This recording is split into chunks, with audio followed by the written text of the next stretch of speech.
Hello and welcome to Byju's IAS. Let's take up the analysis of today's The Hindu newspaper.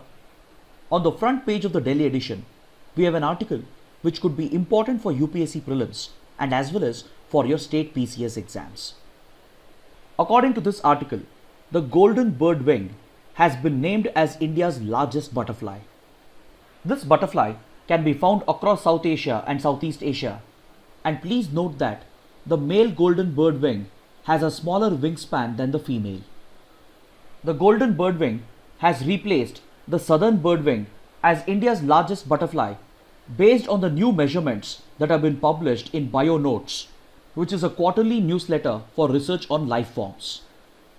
The southern birdwing, which until now held the title of India's largest butterfly, was discovered in 1932 by British Brigadier William Henry Evans. This butterfly is endemic to South India, particularly to the Western Ghats, and it has also been designated as the state butterfly of Karnataka. Now let's take up a column from page number 6, in which the writers evaluate the impact of China's nuclear capabilities on its ongoing border tensions with India.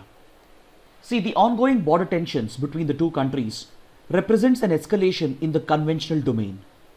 But we cannot ignore the fact that both the countries are major nuclear powers as well. So the nuclear dimension is bound to affect the balance of power in the conventional domain as well. See, a conventional war or a conflict is fought with conventional weapons and conventional forces, and there is no doubt that China clearly enjoys an advantage over India in the conventional domain. Even though India has considerably modernized its conventional forces and strengthened its conventional warfighting capabilities, China still enjoys an advantage over India. Then upon this conventional capabilities of China, its expanding nuclear arsenal adds a great challenge to India. So in this context, first let us evaluate the nuclear capabilities of both the countries before we proceed with the article. First let us talk about the nuclear arsenal of both the countries. See, according to the Stockholm International Peace Research Institute, as of January 2020, China is said to possess around 320 nuclear warheads, whereas India is currently said to possess around 150 nuclear warheads, and India's regional rival Pakistan is said to possess around 160 nuclear warheads. Data from SIPRI shows that over the last 1 year, China has rapidly expanded its nuclear arsenal by adding around 30 warheads compared to just 10 warheads added by India. So with regard to the number of warheads, China clearly has a superior advantage to India, and even Pakistan has a relative advantage over India. China not only possesses a huge edge over India with regard to the number of nuclear warheads, but it also enjoys a massive lead against India with regard to the quantity of weapons grade plutonium that it possesses, which can be easily turned into nuclear warheads if required. According to the International Panel on Fissile Materials, China is currently said to possess around 2.9 metric tons of weapons grade plutonium with a give or take of around plus or minus 0.6 metric tons. In comparison, India possesses just around 0.6 metric tons of weapons grade plutonium with a give or take of plus or minus 0.15 metric tons. So this clearly shows that China has greater capabilities to expand its nuclear arsenal if required as compared to India. See, just possessing nuclear warheads is practically useless unless and until you develop effective delivery platforms such as fighter aircrafts, land-based ballistic missiles, sea-based ballistic missiles, and more importantly, submarine-based ballistic missiles. A country which has acquired the capability to deliver nuclear weapons through all the three mediums, that is the land, the air, and the sea, particularly from below the sea surface, is said to have acquired the nuclear triad status. In this regard, both India and China have acquired the nuclear triad status, and both have the capabilities to deliver nuclear weapons through all the three mediums. If you look at the aerial component, India plans to deliver nuclear weapons through its fighter jets such as the Sukhoi 30 Mki, the Mirage 2000, the Jaguar, etc. These fighter jets are very much capable of effectively delivering nuclear weapons against a desired target, and in this regard, India seems to be comfortably placed. In comparison, the PLA's Air Force matches up to the Indian Air Force, with its fighter jets such as the H-6, the JF-17 Thunder, which are very much capable of effectively delivering nuclear weapons. So the fighter jets of both the countries pretty much match up against each other with regard to their capabilities and range. But China enjoys a particular advantage with regard to the aerial component due to its strong air defense that has been well established in the Tibetan Plateau. The Chinese air defense can pose a considerable threat to Indian fighter jets, whereas India's air defense is known to have major gaps in the northern and eastern sectors. Then if you compare both the countries with regard to their land-based ballistic missiles that can carry nuclear warheads, India's mainstay happens to be the Prithvi that has been mainly designed to target Pakistan and the border areas of China, and the Agni series of missiles for carrying out deep strikes against both Pakistan and China. Amongst the Agni series, the Agni 5 in particular provides near complete coverage of inland China with its effective range of more than 5,000 kilometers. But despite this, the Agni 5 falls short of being a true ICBM or an intercontinental ballistic missile. The Agni 6, which is said to be a true ICBM, is still under development, and this puts India at a great disadvantage. In comparison, China possesses very effective and long-range land-based ballistic missiles in the form of its DF series ballistic missiles. The DF series is said to have a range of more than 12,000 kilometers, thus making it a true intercontinental ballistic missile. China has developed the DF series primarily to target and deter its strategic rival, the United States, and even to counter the nuclear arsenal and delivery systems of Russia. So with regard to land-based ballistic missiles, China clearly has an edge over India. Then with regard to the sea-based component, China enjoys a major lead against India, and the PLA's navy not only has ballistic missiles such as the JL-2 with a range of more than 7,000 kilometers that can be launched from naval ships, but it also operates a huge fleet of submarines, especially nuclear-powered submarines, that can launch ICBMs with a range of more than 10,000 kilometers. In comparison, India's Dhanush, which is the sea-based variant of the Prithvi missile, has a very limited range, and its submarine-launched ballistic missiles, such as the K-15 Sagarika and the K-4, are still under development and they are yet to be completely inducted. The biggest disadvantage for India is with regard to its nuclear-powered submarines.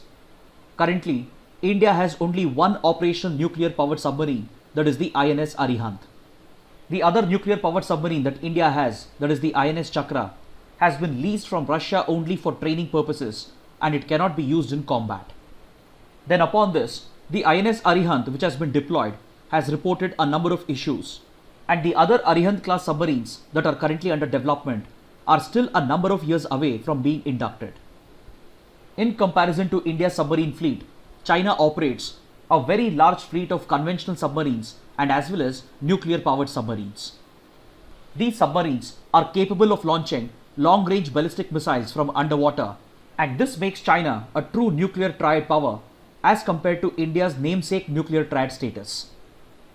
See, possessing multiple nuclear-powered submarines that can launch long-range ICBMs is said to truly complete the nuclear triad status because these platforms have the highest chances of surviving a first nuclear strike. This capability is very crucial for both India and China because both the countries have a stated no first use policy. Compared to India's just one nuclear-powered submarine, which has also reported issues and which is yet to induct long-range ballistic missiles, China currently operates multiple nuclear-powered submarines which can deliver long-range ICBMs. So this makes China a true nuclear triad power as compared to the namesake nuclear triad status of India. Apart from the edge that China holds against India with regard to its nuclear warheads and effective delivery systems, its modernization of its arsenal and delivery platforms poses a far greater threat to India. Over the last few years, China has been rapidly expanding its nuclear weapons program with a focus on its primary rival, that is the United States. So of late, China has developed and has even started inducting MIRV technology into its ballistic missiles. MIRV stands for Multiple Independently Targetable Re-entry Vehicles. It basically means that a single ballistic missile can carry multiple warheads and deliver them against multiple targets. Upon this, China has made considerable progress with regard to the development of anti-air defense technology and ballistic missile shields. This modernization and expansion program of China is primarily focused on breaching American defenses in order to weaken the strategic advantage that the United States has over China. So this technological and numerical edge that China has over India places India at a disadvantage. Even though China placed a moratorium on nuclear testing in 1996 after signing the Comprehensive Test Ban Treaty, it has expressed an ambition to possess around 1,000 nuclear warheads in order to challenge the dominance of the United States. So this superiority of China in the nuclear domain puts India at a considerable disadvantage, because nuclear weapons are usually meant to be used as a leverage and not to be used in real combat. That's the reason why nuclear weapons are referred to as strategic weapons. A country which possesses nuclear weapons and effective delivery systems not only enjoys the leverage of deterrence against a stronger power, but it will also have the advantage of tilting the balance of power in its favor by using nuclear weapons as an instrument of coercion against weaker powers. See, for example, Pakistan's nuclear weapons provides it with deterrence against India, because Pakistan's nuclear capability will make India think twice before launching any attacks against Pakistan for its sponsorship of terrorism against India. Similarly, India's nuclear weapons provides it with deterrence against China. Similarly, Chinese nuclear weapons provides it with deterrence against the United States. So this is a case where a conventionally weaker power enjoys deterrence against a superior power by using nuclear weapons as a leverage. Then on the other hand, nuclear weapons can be used by superior powers such as the United States and China as an instrument of coercion in order to tilt the balance of power in their favor against weaker countries. It is this leverage that China enjoys against India that the writers are warning about. The writers argue that China could exploit its superiority over India in the nuclear domain to use it as a cover or as an umbrella to launch limited conventional wars or assaults against India at the border. Considering China's aggressive behavior and the inherent weakness of India's nuclear capabilities and its deterrence value, India will have to gear up to factor in the nuclear dimension as well. If India should avoid being bullied by China's nuclear capabilities into making concessions in the conventional domain, then according to the writers, India will have to modernize and expand its own nuclear arsenal and improve the effectiveness and reliability of its nuclear delivery systems. They are also calling upon the Nuclear Command Authority headed by the Prime Minister, which authorizes the deployment of nuclear weapons, to place the Strategic Forces Command, which is responsible for executing the orders of the NCA, on a state of high alert, considering the heightened border tensions with China. Because according to the writers, placing the Strategic Forces Command on a high alert will send out the right message to China, and it might deter China from using its own nuclear shield as an instrument of coercion against India, while China tries to extend its territorial claims against India by exerting aggressive conventional pressure. In fact, the writers point out that it was reported during the Doklam standoff that when the possibility of a military conflict had increased, India's Nuclear Command Authority had ordered the Strategic Forces Command to move out India's critical nuclear assets such as the INS Arihant in order to secure them and ensure their survivability during a possible first strike and retain India's second strike capability. Then in the medium to long term, if India has to face up to the nuclear challenge posed by China, it will have to re-evaluate its nuclear doctrine, including its commitment to the no first use policy, and it will have to modernize its nuclear weapons and delivery platforms and expand its nuclear arsenal in order to enhance India's deterrence capabilities against China. Now let's take up a column from page number 7 in which the writer examines the South China Sea dispute and its implications for India, and how India can exploit the dispute to exert military and diplomatic pressure on China. See, we have covered the background to this topic a couple of times on the 1st of April and the 24th of April. So let us briefly understand as to why China and a number of Southeast Asian countries are locked in a dispute over the South China Sea. But in order to understand the nature of the dispute, first we need to understand the significance of the South China Sea. See, for the littoral states of South China Sea, such as China, Vietnam and Philippines, the significance of the South China Sea lies in its resources. The South China Sea is said to have abundant reserves of hydrocarbons and fisheries, and hence all the littoral states are interested in including as much of the South China Sea as possible under their exclusive economic zone. In direct violation of international norms as laid out under the UN Convention on the Law of the Sea, China has made a near unilateral claim to almost the entire stretch of the South China Sea through its so-called 9-dash line. This U-shaped line represents China's claims, which has been disputed by the other littoral states of the South China Sea, such as Vietnam, Malaysia, Brunei, Philippines, and as well as Taiwan. The ownership of Paracel Islands has been disputed between China and Vietnam, whereas the ownership over the Scarborough Shoal has been disputed between China and Philippines. Then the dispute over the Spratly Islands involves multiple countries, including China, Vietnam, Malaysia, Brunei, Philippines, etc. So apart from these littoral states, which have a direct stake in the conflict, even non-littoral states are considered to be stakeholders in the South China Sea dispute, because the South China Sea is a very important transit route that connects the Indian Ocean with the Pacific Ocean. A majority of the global shipping passes through this route, thus giving an economic and strategic significance to the South China Sea. Just a few days ago, on the 4th of July, while talking about the Enrica Lexie incident, we spoke about the PCA's ruling on the Scarborough Shoal dispute. With regard to this dispute, Philippines had dragged China to the PCA in 2013 as per the provisions of the UN clause. 3 years later, in 2016, the Permanent Court of Arbitration passed a ruling that went in favor of Philippines. The PCA recognized that China's claims over the Scarborough Shoal would violate the exclusive economic zone of Philippines. Thus, the PCA declared China's claims to be null and void, and it made it very clear that China had no legal basis to claim the Scarborough Shoal. But despite this ruling, the status quo has remained unchanged because China refused to accept this award and it rejected the PCA's award, and upon this, Philippines is not in a position to challenge China's failure to abide by the ruling of the PCA, because Philippines has openly accepted that it is not in a position to enter into a conflict with China either militarily or diplomatically. It's not just Philippines, in fact most of the other Southeast Asian countries as well. They are scared of challenging China openly because individually they do not stand a chance against the military and diplomatic might of China. But as a grouping under the ASEAN, the Southeast Asian countries are extremely concerned about the increasing military aggression of China in the South China Sea. And in response, almost all the Southeast Asian countries have been strengthening their navies over the years, and of late they have sought to deepen military relations, especially maritime relations, with like-minded non-littoral stakeholders such as the United States, Japan, India, South Korea, Australia, etc.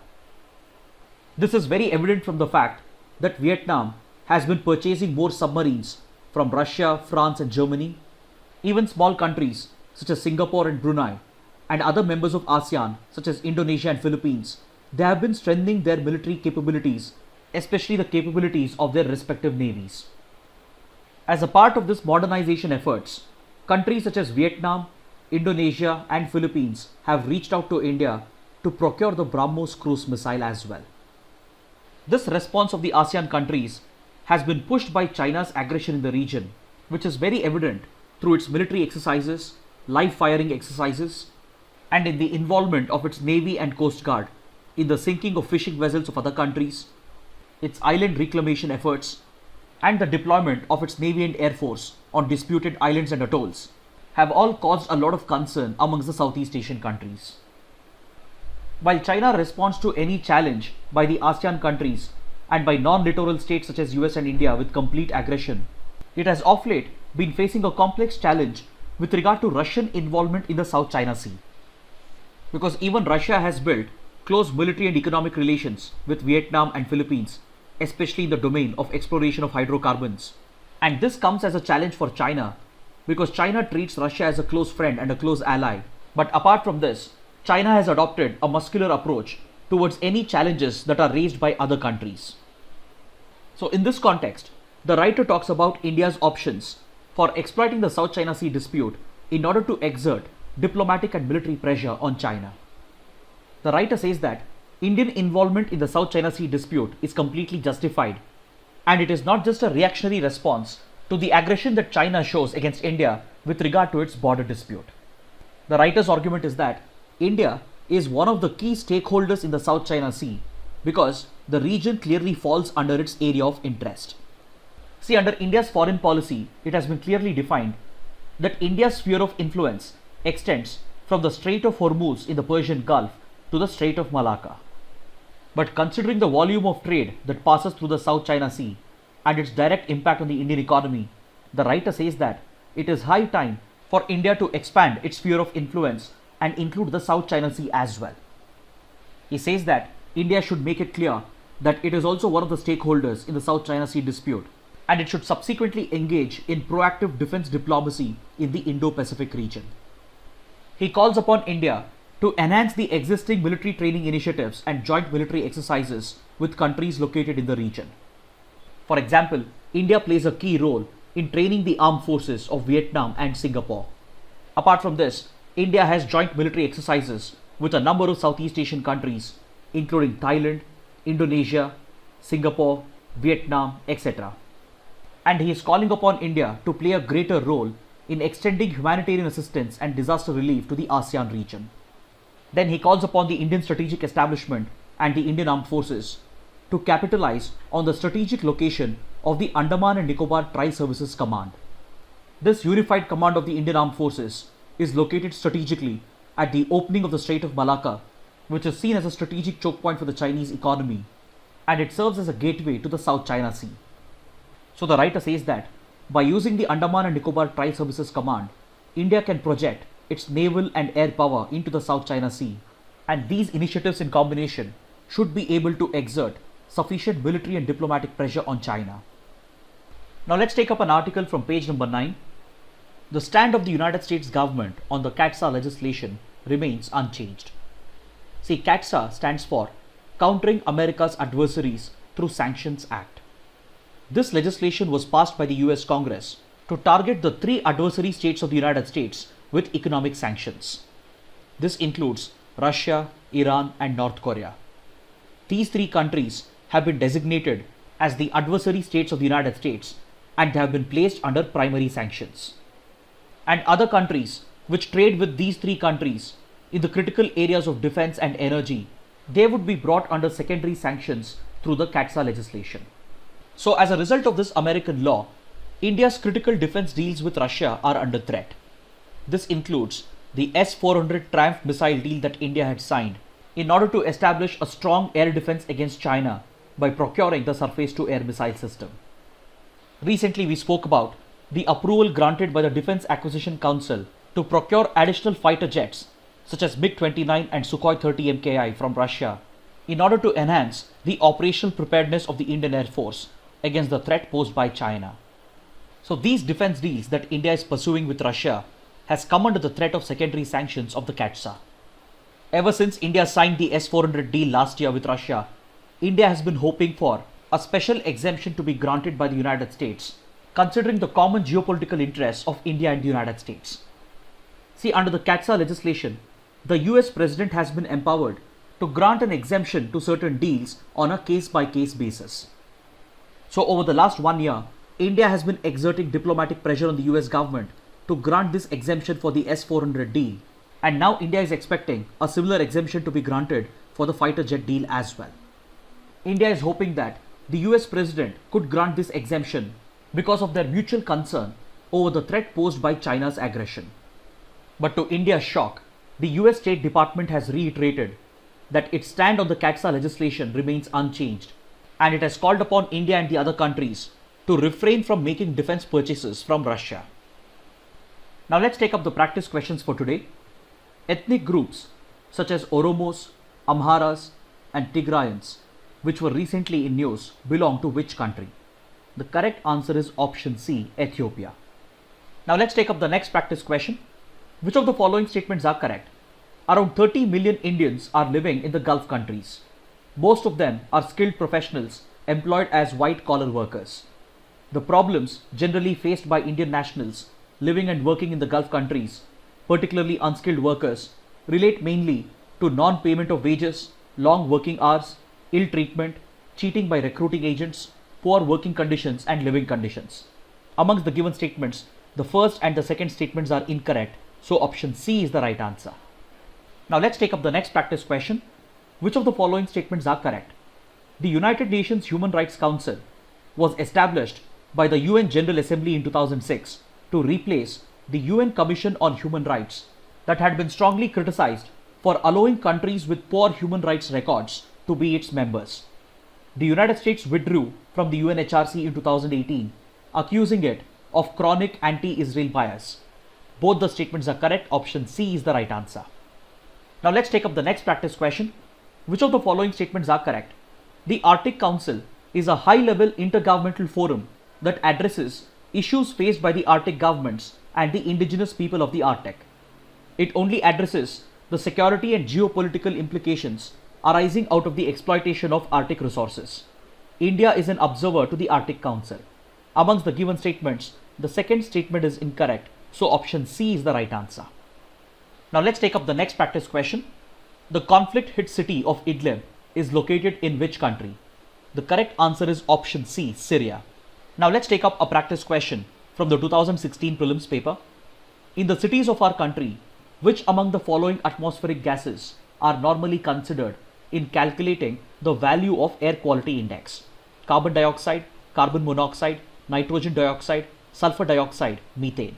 The correct answer is option B, 2, 3 and 4 only. See, under the air quality index, there are 8 air pollutants that are measured. This includes PM10, PM2.5, nitrogen dioxide, ozone, that is ground level ozone, carbon monoxide, sulfur dioxide, ammonia and lead. So 2, 3 and 4 are correct. Option B is the right answer. Finally, let's take up a couple of mains practice questions.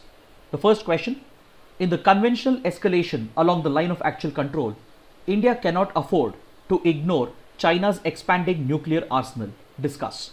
The second question, Chinese muscularity in the South China Sea is leading to a growing chorus of protest. In this context, examine India's options to exert diplomatic and military pressure on China.